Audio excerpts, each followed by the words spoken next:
CM DK Shivakumar ನೇತೃತ್ವದ ಸಂಪುಟದ ನೂತನ ಸಚಿವರಿಗೆ ಖಾತೆ ಹಂಚಿಕೆಯಾಗಿದೆ. ಸಚಿವ ಮುನಿಯಪ್ಪಗೆ ಸಮಾಜ ಕಲ್ಯಾಣ ಇಲಾಖೆ, ಬಿ ನಾಗೇಂದ್ರಗೆ ಯೋಜನೆ ಮತ್ತು ಸಾಂಖ್ಯಿಕ, ಪಿಎಂ ನರೇಂದ್ರ ಸ್ವಾಮಿಗೆ ಕೃಷಿ, ಎಚ್.ಸಿ. ಬಾಲಕೃಷ್ಣಗೆ ಪೌರಾಡಳಿತ, ಎನ್ ಚಲುವರಾಯಸ್ವಾಮಿಗೆ ಜಲಸಂಪನ್ಮೂಲ, ಡಾಕ್ಟರ್ ಅಜಯ್ ಸಿಂಗ್ಗೆ ಸಣ್ಣ ನೀರಾವರಿ, ರಾಮಲಿಂಗಾರೆಡ್ಡಿಗೆ ಅರಣ್ಯ ಇಲಾಖೆ, ವಿಜಯಾನಂದ ಕಾಶಪ್ಪನವರಿಗೆ ಸಣ್ಣ ಕೈಗಾರಿಕೆ, ಜಮೀರ್ ಅಹ್ಮದ್ಗೆ ವಸತಿ, ಸಂತೋಷ್ ಲಾಡ್ಗೆ ಕಾರ್ಮಿಕ ಇಲಾಖೆ, ಶಿವಲಿಂಗಗೌಡಗೆ ಅಬಕಾರಿ ಖಾತೆ ನೀಡಲಾಗಿದೆ. ಪುಟ್ಟರಂಗಶೆಟ್ಟಿಗೆ ಪಶುಸಂಗೋಪನೆ ಹಾಗೂ ರೇಷ್ಮೆ ಇಲಾಖೆ, ಬಸವಂತಪ್ಪಗೆ ಮುಜರಾಯಿ ಹಾಗೂ ಮೀನುಗಾರಿಕೆ ಬಂದರು ಒಳನಾಡು, ಎಸ್.ಎಸ್. ಮಲ್ಲಿಕಾರ್ಜುನ್ಗೆ ಗಣಿ ಮತ್ತು ತೋಟಗಾರಿಕೆ, ರಿಜ್ವಾನ್ ಹರ್ಷದ್ಗೆ ಆಹಾರ ಮತ್ತು ನಾಗರಿಕ ಸರಬರಾಜು ಇಲಾಖೆಯ ಜವಾಬ್ದಾರಿ ನೀಡಲಾಗಿದೆ. ಲಕ್ಷ್ಮಣ ಸವದಿಗೆ ಸಹಕಾರ, ರುದ್ರಪ್ಪ ಲಮಾಣಿಗೆ ಸಕ್ಕರೆ ಮತ್ತು ಜವಳಿ, ಶಿವರಾಜ ತಂಗಡಿಗೆ ಹಿಂದುಳಿದ ವರ್ಗಗಳ ಕಲ್ಯಾಣ, ಯುಟಿ ಖಾದರ್ಗೆ ಆರೋಗ್ಯ ಇಲಾಖೆ ಜೊತೆ ಅಲ್ಪಸಂಖ್ಯಾತರ ಕಲ್ಯಾಣ, ರಘುಮೂರ್ತಿಗೆ ಪರಿಶಿಷ್ಟ ಪಂಗಡಗಳ ಕಲ್ಯಾಣ, ಮಧು ಬಂಗಾರಪ್ಪಗೆ ಪ್ರಾಥಮಿಕ ಮತ್ತು ಪ್ರೌಢ ಶಿಕ್ಷಣ, ಬಸವರಾಜ್ ರಾಯರೆಡ್ಡಿಗೆ ಉನ್ನತ ಶಿಕ್ಷಣ ಇಲಾಖೆ ಖಾತೆ ನೀಡಲಾಗಿದೆ. ಒಬ್ಬ ಸೀನಿಯರ್ ಲೀಡರ್ ಇದ್ದಾರೆ. ಈ ಸಮಾಜ ಕಲ್ಯಾಣ ಕೊಟ್ಟರೆ ಸಮಾಜದಲ್ಲಿ 101 ಜಾತಿಗಳಿವೆ, ಅವೆಲ್ಲರಿಗೂ ಕೂಡ ನ್ಯಾಯ ದೊರಕಿಸಬೇಕು ಅಂತೇಳಿ ಅವರು ಕೊಟ್ಟಿದ್ದಾರೆ. ನಾನು ನಮ್ಮ ಉಪಮುಖ್ಯಮಂತ್ರಿಗಳಾದಂಥ ಪರಮೇಶ್ವರ್ ಅವರು ಮತ್ತು ಪ್ರಿಯಾಂಕ ಖರ್ಗೆ ಮತ್ತು ಶಿವರಾಜ್ ತಂಗಡಿ, ರುದ್ರಪ್ಪ ಲಂಬಾಣಿ, ನರೇಂದ್ರ ಸ್ವಾಮಿ, ನಾವೆಲ್ಲ ಒಟ್ಟಿಗೆ ಕುಂತು ಸಮಾಜದ ಎಲ್ಲ ಮಂತ್ರಿಗಳು ಒಟ್ಟಿಗೆ ಕುಂತು ಯಾವ ರೀತಿ ಮಾಡಬೇಕು, ಅಭಿವೃದ್ಧಿ ಕೆಲಸಗಳು ಹೇಗೆ ಮಾಡಬೇಕು, ಸ್ಕೀಮ್ಸ್ ಹೇಗೆ ಮಾಡಬೇಕು ಅನ್ನೋದನ್ನ ನಾವೆಲ್ಲ ಕುಂತು ಮಾತಾಡಿ ಮುಖ್ಯಮಂತ್ರಿಗಳ ಮುಂದೆ ಮಹಿಳಾ ಮತ್ತು ಮಕ್ಕಳ ಕಲ್ಯಾಣ ಇಲಾಖೆಯನ್ನ ಯಾರಿಗೂ ಹಂಚಿಕೆ ಮಾಡದೆ ತನ್ನ ಬಳಿಯೇ ಸಿಎಂ ಇಟ್ಕೊಂಡಿದ್ದಾರೆ. ಅಧಿವೇಶನ ಮುಗಿದ ಬಳಿಕ ಇಬ್ಬರಿಗೆ ಮಂತ್ರಿಯಾಗುವ ಭಾಗ್ಯ ಇದೆ. ಮಹಿಳಾ ಶಾಸಕಿಯೊಬ್ಬರಿಗೆ ಮಂತ್ರಿಮಂಡಲದಲ್ಲಿ ಅವಕಾಶ ಕೊಡುವುದಕ್ಕೆ ಸಿಎಂ ಮನಸ್ಸು ಮಾಡಿದ್ದಾರೆ. ಶಾಸಕ ಎಸ್ ಪೊನ್ನಣ್ಣಗೆ ಡೆಪ್ಯೂಟಿ ಸ್ಪೀಕರ್ ಬದಲು ಸಿಎಂ ರಾಜಕೀಯ ಕಾರ್ಯದರ್ಶಿಯಾಗಿ ನೇಮಕ ಮಾಡಲಾಗಿದೆ. ಈ ಮೂಲಕ ಸಂಪುಟ ದರ್ಜೆ ಸ್ಥಾನಮಾನ ನೀಡಿ ಆದೇಶವನ್ನ ಹೊರಡಿಸಲಾಗಿದೆ. ಇನ್ನು ಸಚಿವ ಸ್ಥಾನ ಕೈತಪ್ಪಿದ ಹಿನ್ನೆಲೆ ಶಾಸಕ ಮಂಕಾಳ ವೈದ್ಯಗೆ ಡೆಪ್ಯೂಟಿ ಸ್ಪೀಕರ್ ಹುದ್ದೆ ಕೊಡಲಾಗಿದೆ. ಈ ಮೊದಲು ಪೊನ್ನಣ್ಣಗೆ ಡೆಪ್ಯೂಟಿ ಸ್ಪೀಕರ್ ಹುದ್ದೆ ನೀಡಲಾಗಿತ್ತು. ಸಚಿವ ಸ್ಥಾನ ವಂಚಿತ ಆರ್.ವಿ. ದೇಶಪಾಂಡೆಗೆ ಆಡಳಿತ ಸುಧಾರಣಾ ಆಯೋಗದ ಅಧ್ಯಕ್ಷರಾಗಿ ಮುಂದುವರಿಸಲಾಗಿದೆ.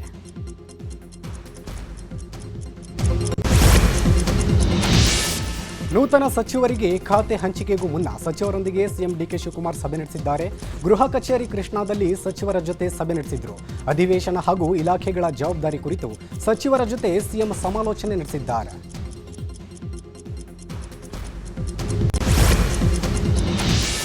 ಕಳಂಕಿತ ಪಟ್ಟ ಹೊತ್ತ ಶಾಸಕ ಬಿ ನಾಗೇಂದ್ರಗೆ ಸಚಿವ ಸ್ಥಾನ ನೀಡಿದ್ದಕ್ಕೆ ಬಿಜೆಪಿ ಆಕ್ರೋಶವನ್ನ ವ್ಯಕ್ತಪಡಿಸಿದೆ. ಕೂಡಲೇ ಅವರನ್ನ ಮಂತ್ರಿ ಸ್ಥಾನನ ಕೈ ಬಿಡಿ ಅಂತ ಬಿಜೆಪಿ ಯುವ ಘಟಕದಿಂದ ಫ್ರೀಡಂ ಪಾರ್ಕ್ ಅಲ್ಲಿ ಪ್ರತಿಭಟನೆ ನಡೆಸಲಾಗಿದೆ. ಬಕೆಟ್ ಹಿಡಿದು ಹಣ ಕೊಟ್ಟು ಕೆಲವರು ಸಚಿವರಾಗಿದ್ದಾರೆ ಅಂತ ಬಿಜೆಪಿ ನಾಯಕರು ಸರ್ಕಾರದ ವಿರುದ್ಧ ಕಿಡಿಕಾರಿದ್ದಾರೆ. ಕಾಂಗ್ರೆಸ್ ನಾಯಕರ ಮುಖವಾಡ ಹಾಕಿ ಅಣಕು ಪ್ರದರ್ಶನ ಮಾಡಿ ಆಕ್ರೋಶ ಹೊರ ಹಾಕಿದ್ದಾರೆ.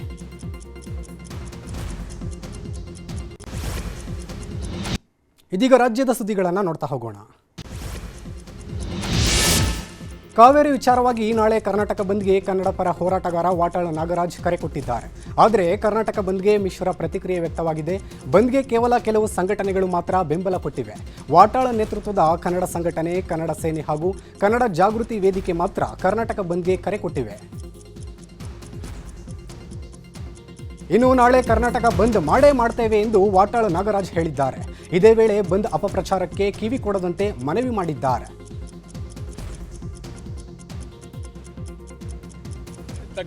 ಬಂದ್ ಅಮೂಲ್ಯವಾದ್ದು, ಅಪೂರ್ವವಾದ್ದು. ಬಂದ್ಗೆ ಎಲ್ಲರೂ, ರಾಜ್ಯದ ಎಲ್ಲರೂ ಬೆಂಬಲ ಕೊಡಬೇಕು.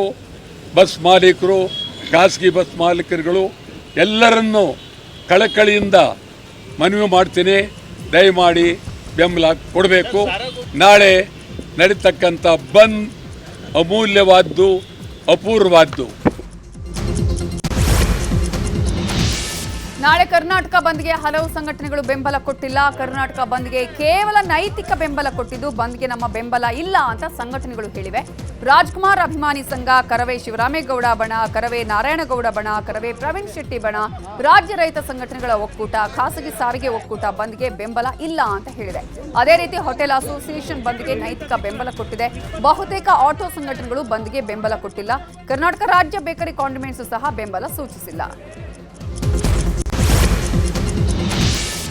ನಾಳೆಯ ಕರ್ನಾಟಕ ಬಂದ್ಗೆ ಹಲವು ಸಂಘಟನೆಗಳು ಬೆಂಬಲ ಕೊಟ್ಟಿಲ್ಲ. ಹೀಗಾಗಿ ನಾಳೆ ಎಂದಿನಂತೆ ಶಾಲೆಗಳು ಇರುತ್ತೆ ಎಂದು ಪೋಷಕರ ಸಂಘದ ಅಧ್ಯಕ್ಷ ಯೋಗಾನಂದ ಹೇಳಿದ್ದಾರೆ.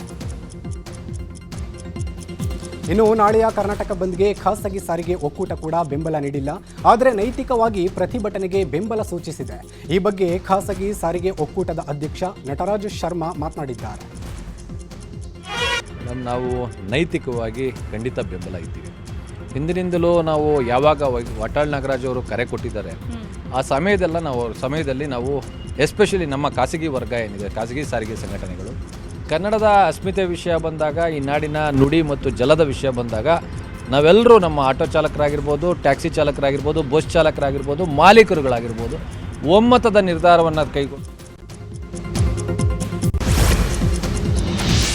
ನಾಳೆಯ ಕರ್ನಾಟಕ ಬಂದ್ಗೆ ಮೈಸೂರು ಹೋಟೆಲ್ ಮಾಲೀಕರ ಸಂಘ ನೈತಿಕ ಬೆಂಬಲ ಕೊಟ್ಟಿದೆ. ಆದರೆ ಎಂದಿನಂತೆ ಹೋಟೆಲ್ಗಳು ಓಪನ್ ಆಗಿರುತ್ತೆ ಅಂತ ಹೋಟೆಲ್ ಮಾಲೀಕರ ಸಂಘದ ಅಧ್ಯಕ್ಷ ನಾರಾಯಣಗೌಡ ಹೇಳಿದ್ದಾರೆ. ಕಾವೇರಿ ವಿಚಾರಕ್ಕೆ ಬಂದ್ ಪರಿಹಾರ ಅಲ್ಲ, ನಮಗೆ ನಷ್ಟ ಮಾಡಿಕೊಂಡು ಬಂದ್ ಮಾಡುವ ಅವಶ್ಯಕತೆ ಏನಿದೆ ಅಂತ ಪ್ರಶ್ನಿಸಿದ್ದಾರೆ. ನಾಳಿನ ಬಂದ್ಗೆ ಹೋಟೆಲ್ ಮಾಲೀಕರ ಸಂಘ ಬೆಂಬಲ ನೀಡುತ್ತಾ ಇಲ್ಲ.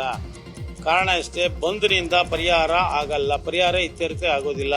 ನಾವು ಹೋರಾಟದಲ್ಲಿ ಭಾಗವಹಿಸ್ತೀವಿ, ಹೋರಾಟಕ್ಕೆ ನಮ್ಮ ಸಂಪೂರ್ಣ ಬೆಂಬಲ ಇದೆ. ಅದು ಬಂದ್ ಮಾಡಿಕೊಂಡು ನಷ್ಟ ಮಾಡಿಕೊಂಡು ಊರೆಲ್ಲ ತಿರುಗಿಕೊಂಡು ಬಂದ್ ಮಾಡಿಸ್ಕೊಂಡು ಅದನ್ನು ನಮಗೆ ನಾವೇ ನಷ್ಟ ಮಾಡ್ಕೊಳ್ಳೋದು ಪ್ರವಾಸಿಗರಿಗಾಗಲಿ, ಪ್ರಯಾಣಿಕರಿಗಾಗಲಿ, ಸಾರ್ವಜನಿಕರಿಗಾಗಲಿ ತೊಂದರೆ ಕೊಡುವಂಥ ಬಂದು ನಮಗೆ ಬೇಕಾಗಿಲ್ಲ.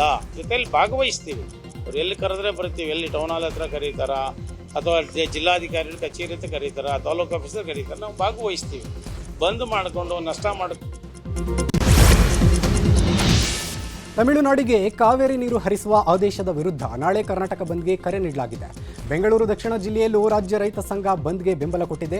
ಸರ್ಕಾರ ಯಾವುದೇ ಕಾರಣಕ್ಕೂ ಕಾವೇರಿ ನೀರನ್ನ ತಮಿಳುನಾಡಿಗೆ ಬಿಡಬಾರದು, ನೀರನ್ನ ತಮಿಳುನಾಡಿಗೆ ಬಿಟ್ಟರೆ ಉಗ್ರ ಹೋರಾಟ ಮಾಡ್ತೇವೆ ಎಂದು ಎಚ್ಚರಿಕೆ ನೀಡಿದ್ದಾರೆ.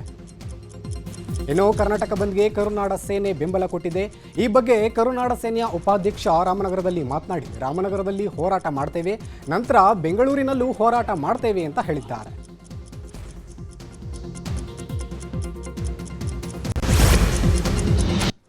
ಇದೀಗ ಕಾವೇರಿ ಕದನಕ್ಕೆ ಸಂಬಂಧಪಟ್ಟಂತಹ ಸುದ್ದಿ. ಮಂಡ್ಯದಲ್ಲಿ ಕಾವೇರಿ ಕಿಚ್ಚು ಜೋರಾಗಿದೆ. ನೀರು ಬಿಡುವ ಆದೇಶಕ್ಕೆ ರಾಜ್ಯ ರೈತ ಸಂಘದ ಹೋರಾಟಗಾರರು ಪ್ರತಿಭಟನೆ ನಡೆಸುತ್ತಿದ್ದಾರೆ. ಪಟೆ ಚಡ್ಡಿ ಧರಿಸಿ, ತಮಟೆ ಬಾರಿಸಿ ಮಂಡ್ಯದ ಹಳೆ ಬೆಂಗಳೂರು ಮೈಸೂರು ಹೆದ್ದಾರಿ ತಡೆದು ಪ್ರತಿಭಟನೆ ನಡೆಸಲಾಗಿದೆ. ಇದೇ ವೇಳೆ ನಾಳೆಯ ಕರ್ನಾಟಕ ಬಂದ್ಗೆ ನಮ್ಮ ಬೆಂಬಲ ಇಲ್ಲ ಅಂತ ಸಾರಾ ಗೋವಿಂದ್ ಹೇಳಿದ್ದಾರೆ.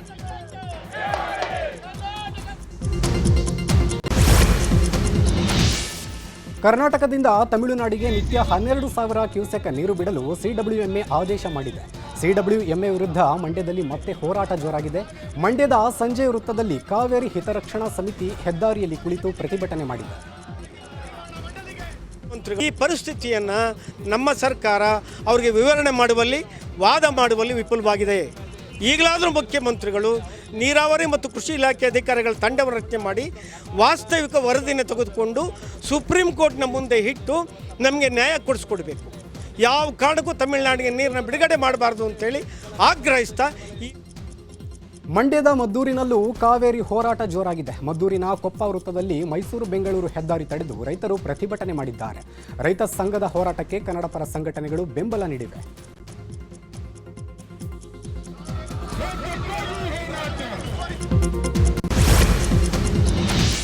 ತಮಿಳುನಾಡಿಗೆ ಯಾವುದೇ ಕಾರಣಕ್ಕೂ ನೀರು ಬಿಡಬಾರದು ಅಂತ ಮಂಡ್ಯದ ಕಾವೇರಿ ಭವನದ ಬಳಿ ಬಿಜೆಪಿ ನಾಯಕರು ಪ್ರತಿಭಟನೆ ಮಾಡಿದ್ರು. ಕಾವೇರಿ ಪ್ರತಿಮೆಗೆ ವಿಶೇಷ ಪೂಜೆ ಸಲ್ಲಿಸಿ ಅಪ್ಪಿಕೋ ಚಳವಳಿ ಮಾಡಲಾಯಿತು. ಇದೇ ವೇಳೆ ತಮಿಳುನಾಡಿಗೆ ನೀರು ಬಿಡದಂತೆ ಸಿಎಂಗೆ ಶಕ್ತಿ ಕೊಡಲಿ ಅಂತ ಕಾಳಿಕಾಂಬ ದೇಗುಲದಲ್ಲಿ ವಿಶೇಷ ಪೂಜೆ ಸಲ್ಲಿಸಲಾಯಿತು. ತಮಿಳುನಾಡಿಗೆ ಕಾವೇರಿ ನೀರು ಬಿಡುವ ಆದೇಶವನ್ನು ಖಂಡಿಸಿ ಮೈಸೂರಲ್ಲಿ ಕರ್ನಾಟಕ ರೈತ ಸಂಘದಿಂದ ಕಾಡಾ ಕಚೇರಿ ಬಳಿ ರೈತರು ಪ್ರತಿಭಟನೆ ಮಾಡಿದ್ದಾರೆ. ಈ ವೇಳೆ ಕಾಡಾ ಕಚೇರಿಗೆ ನುಗ್ಗಿದ ಪ್ರತಿಭಟನಾಕಾರರು ಅಧಿಕಾರಿಗಳ ಕಚೇರಿಗೆ ಬೀಗ ಹಾಕಲು ಯತ್ನಿಸಿದರು.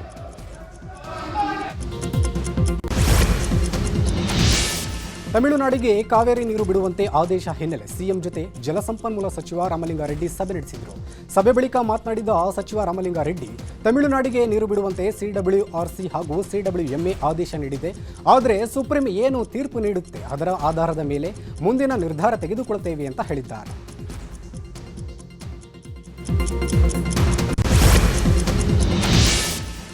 ಕಾವೇರಿ ವಿಚಾರವಾಗಿ ದೆಹಲಿಯಲ್ಲಿ ಕೇಂದ್ರ ಸಚಿವ HD ಕುಮಾರಸ್ವಾಮಿ ಸುದ್ದಿಗೋಷ್ಠಿ ನಡೆಸಿ ಸರ್ಕಾರದ ವಿರುದ್ಧ ವಾಗ್ದಾಳಿ ನಡೆಸಿದ್ದಾರೆ.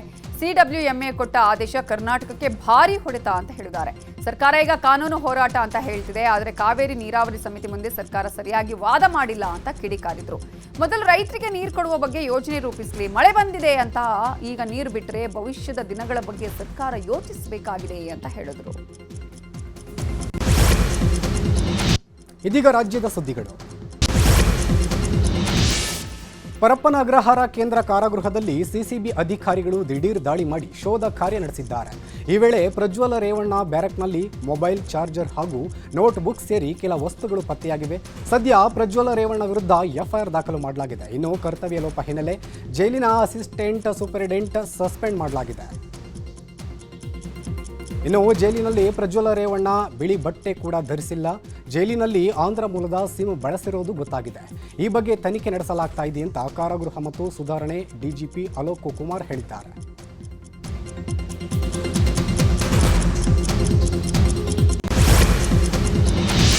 ರೇಣುಕಾಸ್ವಾಮಿ ಕೊಲೆ ಪ್ರಕರಣದಲ್ಲಿ ಖುದ್ದು ಹಾಜರು ಕೋರಿ ದರ್ಶನ್ ಸಲ್ಲಿಸಿದ ಅರ್ಜಿಯ ವಿಚಾರಣೆ ಇವತ್ತು ಕೋರ್ಟಲ್ಲಿ ನಡೆದಿದೆ. ನಟ ದರ್ಶನ್ ಹಾಗೂ ಪವಿತ್ರ ಗೌಡ ವಿಡಿಯೋ ಕಾನ್ಫರೆನ್ಸ್ ಮೂಲಕ ಹಾಜರಾಗಿದ್ರು. SPP ಪ್ರಸನ್ನ ಕುಮಾರ್ ವಾದ ಮಾಡಿ ದರ್ಶನ್ ಕೋರ್ಟ್ಗೆ ಬಂದರೆ ಕೋರ್ಟ್ ಬಳಿ ಸಾಕಷ್ಟು ಜನ ಸೇರ್ತಾರೆ, ಕಳೆದ ಬಾರಿ ಕೋರ್ಟ್ಗೆ ಹಾಜರುಪಡಿಸಿದಾಗ ಇಡೀ ಕೋರ್ಟೇ ತುಂಬಿಕೊಂಡಿತ್ತು, ಹೀಗಾಗಿ ಖುದ್ದು ಹಾಜರಿಗೆ ಅವಕಾಶ ಕೊಡಬಾರದು ಅಂತ ಹೇಳಿದ್ರು. ದರ್ಶನ್ ಪರ ವಕೀಲ ಹಶ್ಮತ್ ಪಾಷಾ ವಾದ ಮಾಡಿ ಕೋರ್ಟ್ಗೆ ಆರೋಪಿಯ ಖುದ್ದು ಹಾಜರಿನ ಅಗತ್ಯ ಇದೆ ಅಂದ್ರು. ವಾದ ಪ್ರತಿವಾದ ಆಲಿಸಿದ ನ್ಯಾಯಾಧೀಶರು ವಿಚಾರಣೆಯನ್ನು ನಾಳೆಗೆ ಮುಂದೂಡಿದರು. ದಾಬಸ್ಪೇಟೆ ಬಳಿಯ ಶಿವಗಂಗೆ ಬೆಟ್ಟದಲ್ಲಿ ನಾಪತ್ತೆಯಾಗಿರುವ ಟೆಕ್ಕಿ ಅದ್ವೈತ್ ಉಪಾಧ್ಯಾಯಗೆ ಹುಡುಕಾಟ ಮುಂದುವರೆದಿದೆ. NDRF ತಂಡದ ಜೊತೆಗೆ ಜ್ಯೋತಿರಾಜ್ ಕೂಡ ಅದ್ವೈತ್ ಉಪಾಧ್ಯಾಯಗೆ ಹುಡುಕಾಡಿದ್ರು. ಕಳೆದ 5 ದಿನಗಳಿಂದ ನಿರಂತರ ಶೋಧ ನಡೆಸಲಾಗ್ತಾ ಇದೆ. ಇದುವರೆಗೂ ಅದ್ವೈತ್ ಉಪಾಧ್ಯಾಯ ಬಗ್ಗೆ ಯಾವುದೇ ರೀತಿಯ ಕುರುಹುಗಳು ಸಿಕ್ಕಿಲ್ಲ. ದೆಹಲಿಯಿಂದ ಪುಣೆಗೆ ಹೊರಟಿದ್ದ ಸ್ಪೈಸ್ ಜೆಟ್ ವಿಮಾನದಲ್ಲಿ ತಾಂತ್ರಿಕ ದೋಷ ಕಾಣಿಸಿಕೊಂಡು ಪ್ರಯಾಣಿಕರು ಉಸಿರಾಟ ತೊಂದರೆಯನ್ನ ಅನುಭವಿಸಿದ್ದಾರೆ. ಆಗಸ್ಟ್ 4ರಂದು ಫುಕೆಟ್ನಿಂದ ದೆಹಲಿಗೆ ಬರ್ತಿದ್ದ ಏರ್ ಇಂಡಿಯಾ ವಿಮಾನ 300 ಅಡಿ ಕುಸಿತ ಕಂಡಿತ್ತು. ವಿಮಾನದ ಪೈಲಟ್ಗಳನ್ನು ವೈದ್ಯಕೀಯ ಪರೀಕ್ಷೆಗೆ ಒಳಪಡಿಸಲಾಗಿತ್ತು. ಒಬ್ಬ ಪೈಲಟ್ ಗಾಂಜಾ ಸೇವಿಸಿರುವುದು ದೃಢಪಟ್ಟಿದೆ. ಸಂಸತ್ ಅಧಿವೇಶನದಲ್ಲಿ ವಿದ್ಯಾರ್ಥಿಗಳ ಮೇಲೆ ಪೆಲೆಟ್ ಗನ್ ಬಳಸಿದ್ದಕ್ಕೆ ವಿಪಕ್ಷಗಳು ಆಕ್ರೋಶ ವ್ಯಕ್ತಪಡಿಸಿದ್ದು, ಈ ಬಗ್ಗೆ ಖುದ್ದು ಅಮಿತ್ ಶಾ ಪ್ರತಿಕ್ರಿಯಿಸಿದ್ದಾರೆ. ನಾನು ಚರ್ಚೆಗೆ ಸಿದ್ಧ ಅಂತ ಹೇಳಿದ್ದಾರೆ.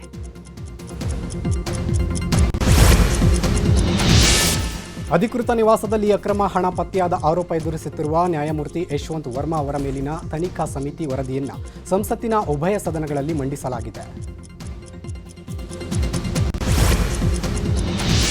ಕೇಂದ್ರ ಸರ್ಕಾರದ ಲೋಕಸಭಾ ಕ್ಷೇತ್ರಗಳ ಪುನರ್ವಿಂಗಡಣೆ ಪ್ರಕ್ರಿಯೆಯ ವಿರುದ್ಧ ತಮಿಳುನಾಡು ವಿಧಾನಸಭೆಯಲ್ಲಿ ನಿರ್ಣಯವನ್ನು ಅಂಗೀಕರಿಸಲಾಗಿದೆ.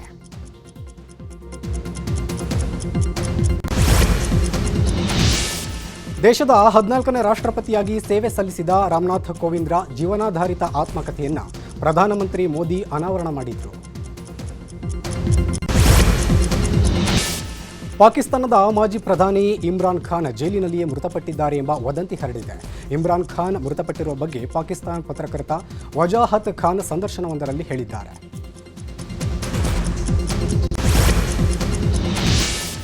ಯೆಮೆನ್ನ ಬಾಂಬ್ ಅಲ್ ಮಂದೇಬ್ ಜಲಸಂಧಿ ಬಳಿ ಈಜಿಪ್ಟ್ನ ತಿಹಾಮಾ ಸರಕು ನೌಕೆಯ ಮೇಲೆ ಹೌತಿ ಬಂಡುಕೋರರಿಂದ ದಾಳಿ ನಡೆದಿದೆ. ಕನಿಷ್ಠ 6 ಮಂದಿ ಮೃತಪಟ್ಟಿದ್ದಾರೆ ಎನ್ನಲಾಗಿದೆ.